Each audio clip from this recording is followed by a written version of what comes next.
Everyone, I am going to starting trade and classification of trade today. What is trade? I already told you.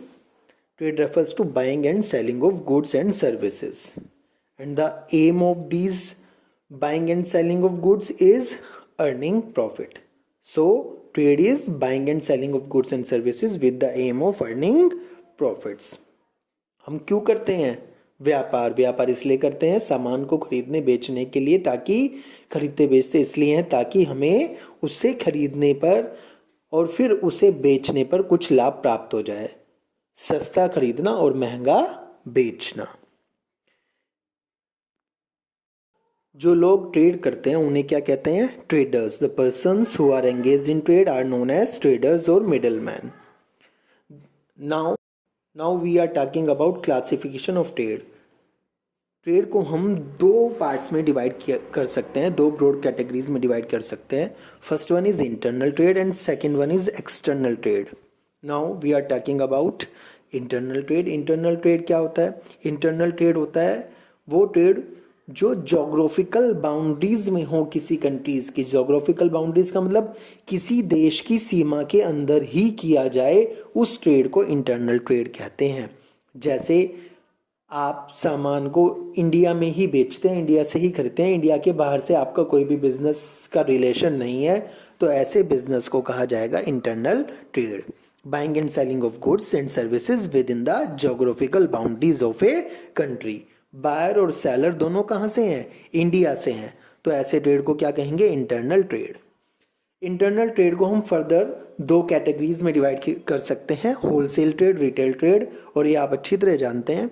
Wholesale trade जब businessman trader large quantities में goods को bye करता है और फिर उनको small quantities में retailers को बेचता है, तो ऐसे व्यक्ति को कहते हैं होलसेलर। और वो जिस तरह का बिजनेस करता है, ट्रेड करता है, उसे कहते हैं होलसेल ट्रेड। रिटेल ट्रेड में क्या होता है? रिटेल ट्रेड में रिटेलर स्मॉल क्वांटिटीज में गुड्स को खरीदता है और फिर उन्हें अल्टीमेट कंज्यूमर को बेच देता है। अब इसके एग्जांपल सुनिए। आपने मार्केट में ऐसी दुकानें देखी होंगी जहां से आपके रिटेलर्स, आपके आसपास के मोहल्ले के जो शॉपकीपर्स हैं वो भी जाकर, लोकेलिटी के शॉपकीपर्स भी जाकर सामान खरीदते हैं। तो जिन दुकानों से खुद आपके लोकेलिटी के शॉपकीपर्स भी सामान खरीद रहे हैं, वो तो कौन हो गए? होलसेल ट्रेड, क्योंकि वो रिटेलर्स को भी सामान बेचते हैं। और रिटेल ट्रेड कौन सा हो गया? जो शॉपकीपर्स आपको सामान बेचते हैं, कंज्यूमर्स को सामान बेचते हैं, उन्हें क्या कहते हैं? रिटेलर्स। आपके आसपास की कन्फेक्शनरी शॉप हो गई, किरियाना शॉप हो गई, वो सब क्या है? रिटेल ट्रेड करते हैं।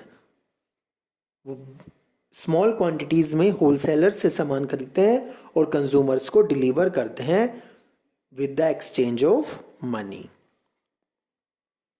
एक्सटर्नल ट्रेड क्या होता है? एक्सटर्नल ट्रेड वो होता है जो beyond the geographical boundaries of a country होता है।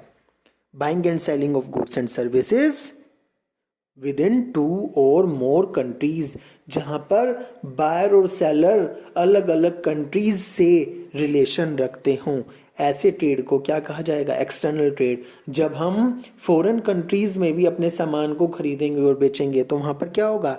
एक्सटर्नल ट्रेड होगा। अब एक्सटर्नल ट्रेड को भी हम फर्दर 3 पार्ट्स में डिवाइड कर सकते हैं, इंपोर्ट, एक्सपोर्ट एंड इंट्रीपोर्ट। सबसे पहली बात आती है इंपोर्ट। इंपोर्ट में क्या होता है? जब हम किसी फॉरेन कंट्री से सामान को, गुड्स को परचेज करते हैं तो उसे कहते हैं इंपोर्ट। जैसे इंडिया में चाइना से सामान आता है, अमेरिका से सामान आता है, इंग्लैंड से सामान आता है, गुड्स आते हैं, तो हम फॉरेन कंट्री से गुड्स परचेज कर रहे हैं तो उस समय हम क्या कर रहे हैं? Import trade. और एक्सपोर्ट ट्रेड क्या होता है? जब हम फॉरेन कंट्री में गुड्स को सेल कर रहे हैं। यदि इंडिया से सामान पाकिस्तान में जाकर बिकता है, चाइना में जाकर बिकता है, जापान में जाकर बिकता है, तो at the time we are exporting और that is called export trade. Now the third one is entrepot. ये आपके लिए बिल्कुल नया है, you are reading it first time. Entrepot क्या होता है? इंट्रीपोर्ट होता है बेटा जब हम फॉरेन कंट्री से ही गुड्स परचेज करते हैं और उन्हें कुछ प्रोसेस करके या same to same as it is किसी दूसरी फॉरेन कंट्री में बेच देते हैं, तो at that time we are doing entrepot. Example के तौर पे समझिए, हम चाइना से सामान खरीदते हैं और उसे पाकिस्तान को बेच देते हैं तो उसे कहेंगे एंट्री पोर्ट। यहाँ पर ये ध्यान रखने वाली बात है कि हम उसे अपने यूज़ के लिए नहीं खरीद रहे, सारा का सारा जितना भी सामान है सारा का सारा किसको बेच दिया, दूसरी कंट्री को बेच दिया। Buying from foreign country and that goods are selling to other foreign country, that will be called entry port.